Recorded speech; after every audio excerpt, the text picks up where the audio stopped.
And a listing of the participants in our press conference today. So give me 1 second, and once you all grab your information, I'll have everyone come in.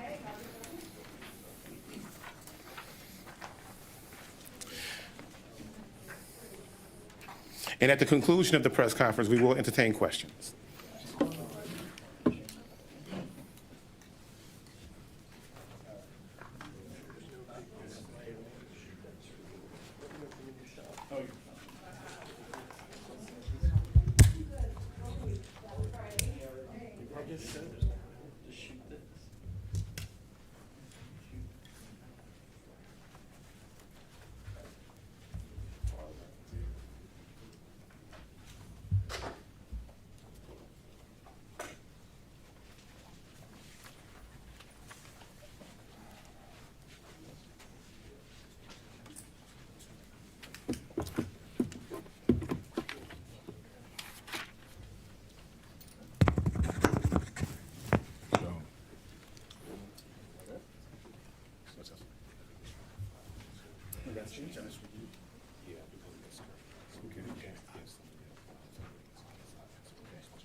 Instead of left or right, I'm just going to announce you, raise your hands when I introduce you.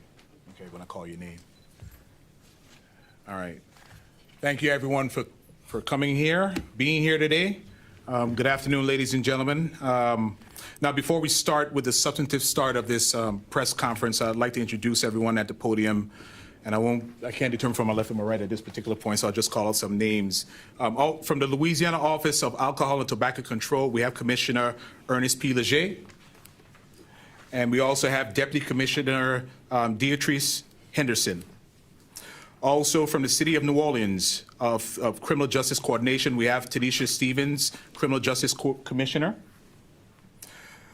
Also from the Louisiana State Police, we have Captain Nick Manali, the Public Affairs Officer. Hey, right behind me. All right. From the Orleans Parish District Attorney's Office, we have District Attorney Jason Rogers Williams. Also, Andre Godin, Chief of Screening. We have Blaise D'Antoni, the Asset Forfeiture Section Coordinator. And we also have First Assistant Ned McGowan. Also from the New Orleans Police Department, we have recently confirmed Superintendent Ann Kirkpatrick. Yes. Also from the Bureau of Alcohol, Tobacco, Firearms, and Explosives, we have Special Agent in Charge Joshua Jackson. From the U.S. Attorney's Office, we have the Chief of the Narcotics Unit, Nolan Page. And in the audience, presumably, we have the Unit Chief from the Violent Crimes Unit, Elizabeth Privatera. Also from the Drug Enforcement Administration, we have Assistant Special Agent in Charge, Michael Arnett. And last but certainly not least, we have the United States Marshal for the Eastern District of Louisiana, Enix Smith III. And also in the audience, I want to give a special shout out to Darlene Kazanza from Crime Stoppers GNO.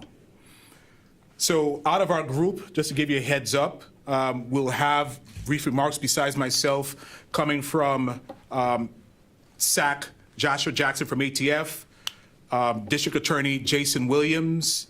We also will have brief remarks from the Superintendent Ann Kirkpatrick and also Commissioner Ernest Leger. So why are we here?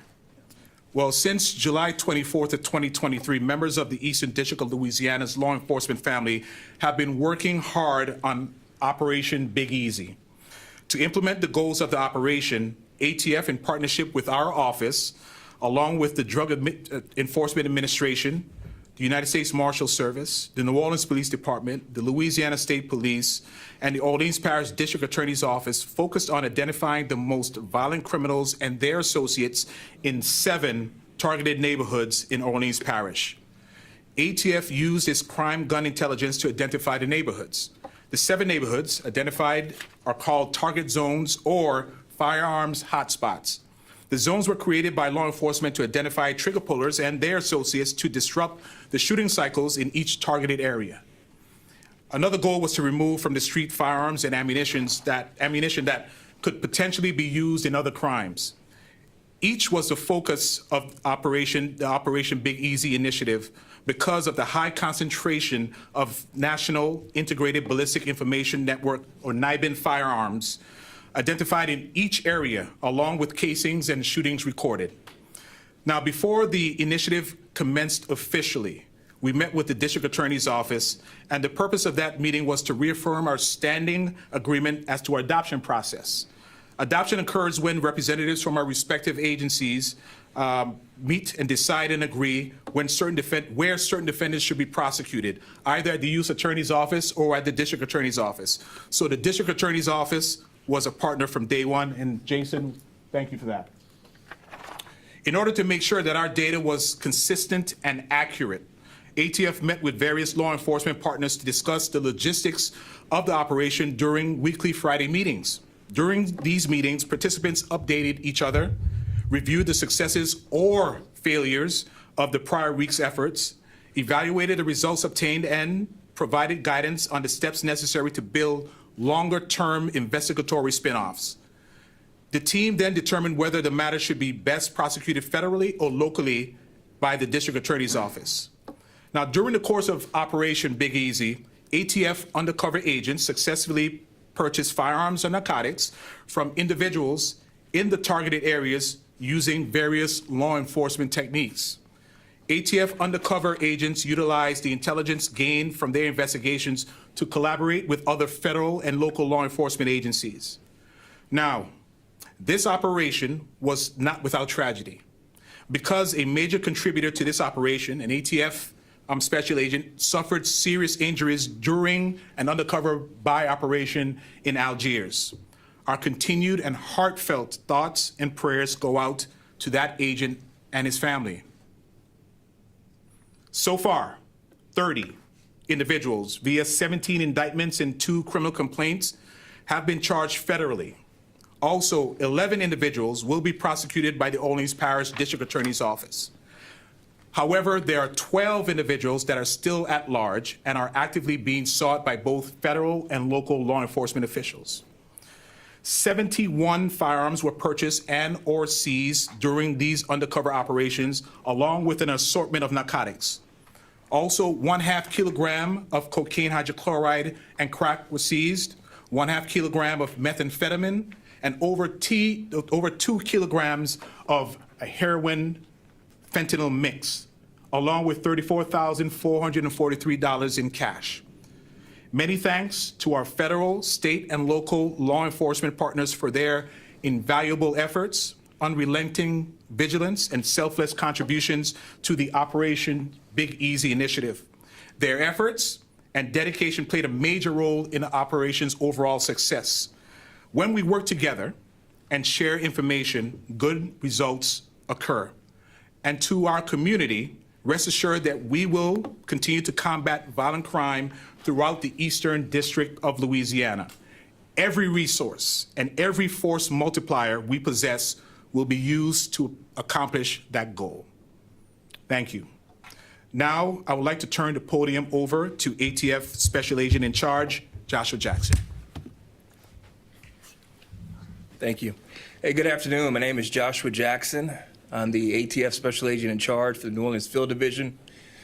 This NIBIN enforcement initiative was something that we leveraged with our investigative team here to have the most impact in preventing and reducing and solving violent crime here in this community. As the U.S. Attorney stated, there were 7 key areas that we focused on, our resources, so we'd have the most impact in reducing violent crime. Along with that, while conducting one of our operations on August 30th, as I stated before when I met with you all, we did have an agent critically injured during that operation. Coming out of that, the community outreach was overwhelming. The reach from the public, the business sector, and also common citizens reached out for their support for our injured agent. I want to thank you all, the community of New Orleans, for that, reaching out to our agent. He's definitely still on the road of recovery, and keep your thoughts and prayers with him. Moving forward, ATF is going to remain the tip of the spear in reducing violent crime in this community, in the area that we served, working with this investigative team. I ask that the community stay vigilant and engage with us as well. It takes a village for us to have the most impact in reducing violent crime. not just law enforcement, but also the business community, common citizens, civic leaders, and it all takes it as a team. Appreciate you guys. Have a good evening. Next up, District Attorney Jason Williams. Thank you, Dwayne. I am so proud to stand with and have a team working with this local, state, and federal partnership. Very thankful to Ned McGowan, Andre Godin, and Blaise Antonio, the folks on my team at the District Attorney's Office who bird dog this operation along with these critically engaged and strategic team members. You all have heard the phrase chess, not checkers. This operation was really sort of like a checkmate with one single move, removing knights, kings, bishops, and rooks all at one time.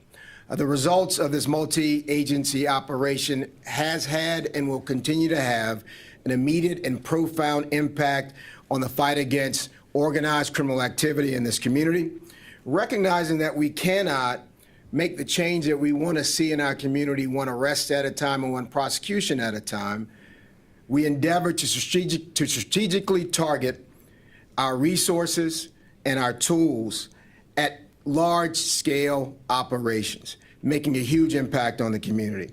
With this strategic partnership, we have not only made key arrests, but we have also successfully shuttered problem businesses because we're focusing on the sites and sources, as you heard Dwayne say, targeting those areas, sort of like a heat map of figuring out where things are happening the most.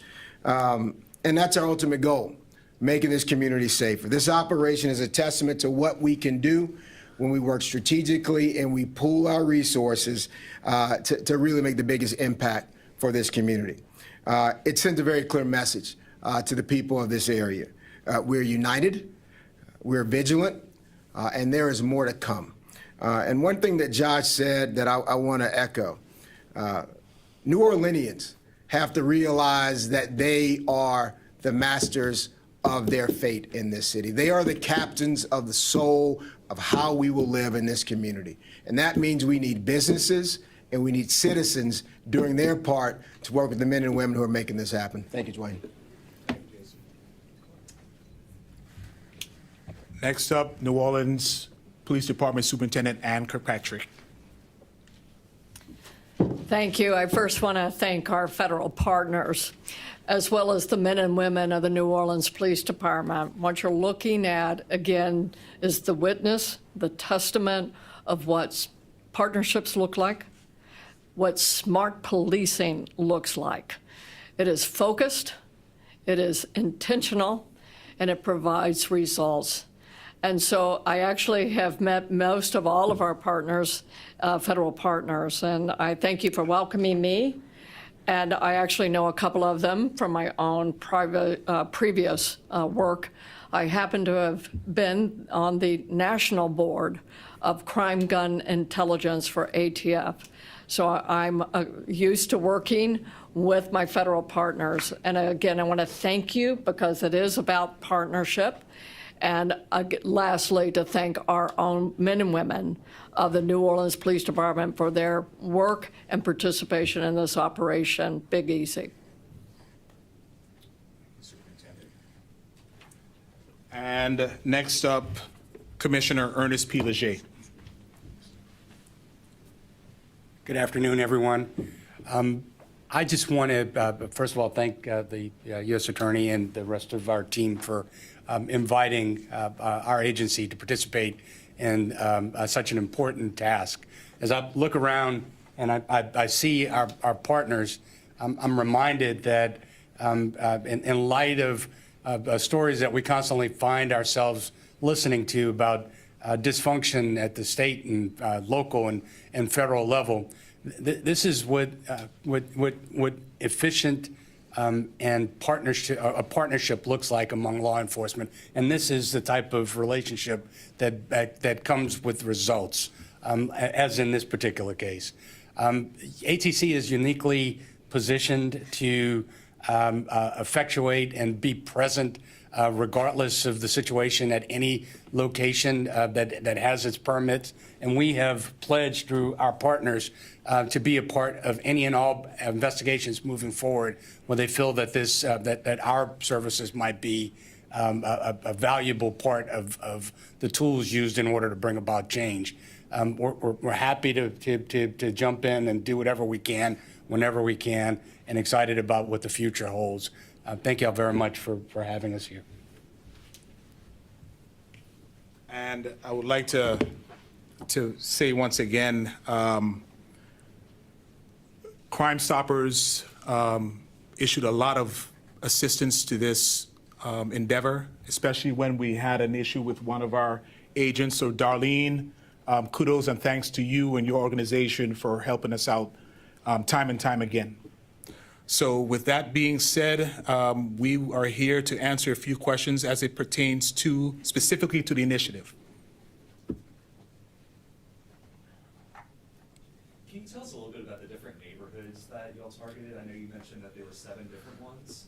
In fact, I think we had a photograph up posted. So we had the hot spots spread out throughout the Orleans Parish, and we were able to secure or apprehend individuals in all of those areas except for a small amount in the 2nd district, and none were recovered from the 3rd district, if I remember correctly. But it's right in front of you. And you did mention that there's 12 other people that y'all are still looking for, correct? That is correct.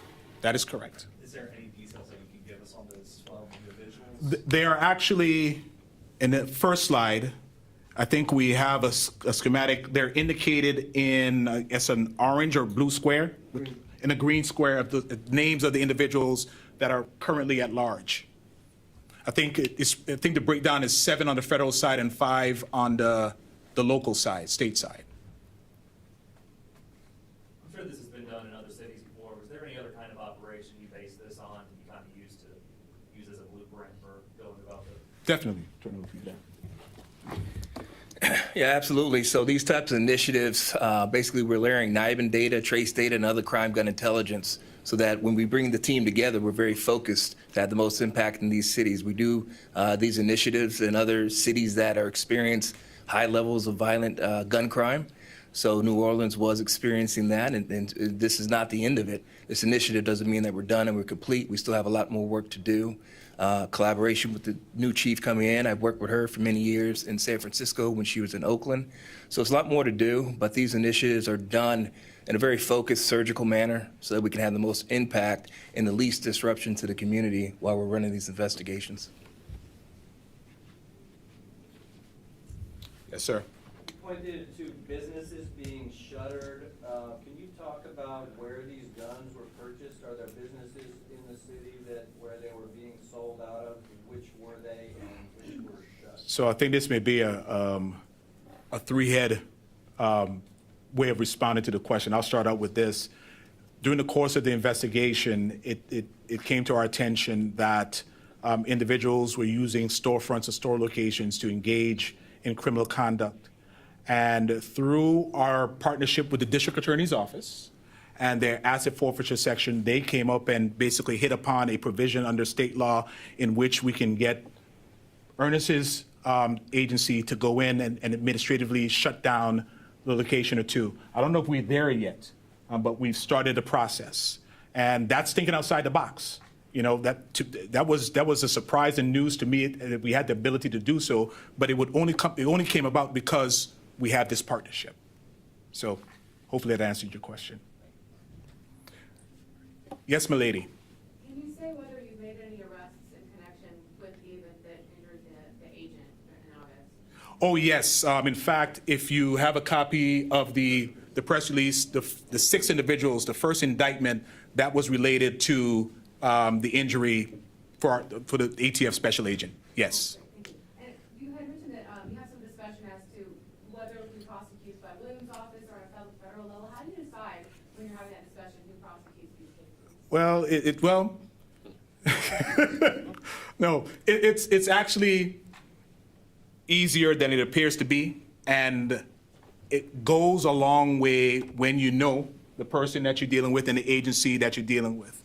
we did not hesitate to approach Jason and his office. And even before this initiative, we've had that agreement in place. Through Nolan's unit and also Liz's unit, if there are individuals that we feel that we can get a bigger bang for the buck on the federal side, we will send over an adoption letter. And more often than not, we'll get the approval of the district attorney's office. It's kind of like a symbiotic relationship. And there are times in which it goes in the opposite direction. But that base was already established, and it made this job a whole lot easier. And for the firearms that were recovered, can you say how many of them came from auto burglaries, or was a percentage of them from auto burglaries? You don't have that. You can come on. No? Coming up. Come on. Not exact numbers, but we can tell you that roughly about a quarter came from burglaries, whether that's residences or vehicles. About a quarter of the firearms recovered. So specifically a quarter of the 71? Correct. Okay, all right. Are there any other questions? How many of the weapons that you've recovered have you linked to murders or other violent crimes? So when we were doing this enforcement initiative that was running over the past 2 weeks, during the course of this whole initiative, over the 90 days, we have recovered firearms. As they recovered, we process them through NIBIN, and that will determine if they're involved in other shootings and homicides. So those numbers are still forthcoming, but we do have several firearms that were recovered during this initiative that are tied to other shooting events. So as that information is developed, that's going to actually lead into additional investigations in coordination with those impacted law enforcement partners.